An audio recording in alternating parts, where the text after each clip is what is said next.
So it's really interesting to hear that solopreneurs or small business owners have similar struggles on a smaller scale than big company CEOs or big company managers and leaders. When you said in the beginning that you were very curious about what sets the high achievers apart from the rest, what have you discovered? Such a great question. There's a lot of things I've discovered. So that would be a whole nother conversation. Well, let me share a couple of things though. Obviously, key for that, for a high achiever, it really starts with mindset.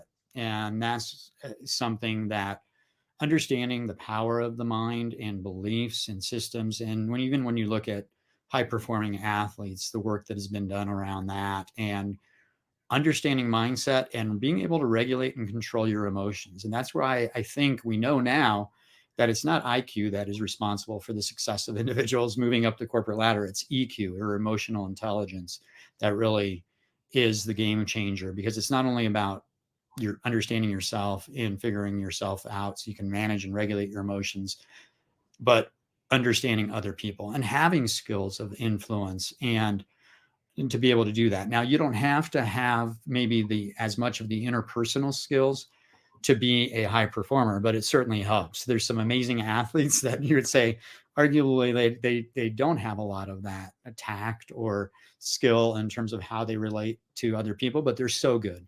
But that's what differentiates people like the Michael Jordans that are team players versus maybe that solo athlete.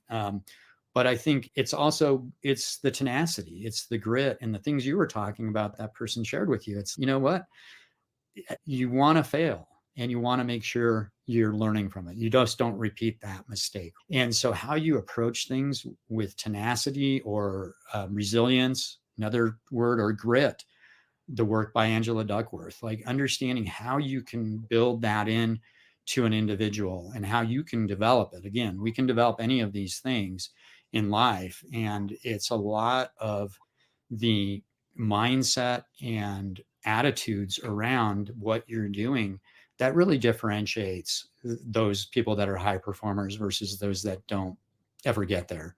Because most of the time, the limiting belief isn't outside of us, it's right here. That's right. Yeah. It is so true, so true.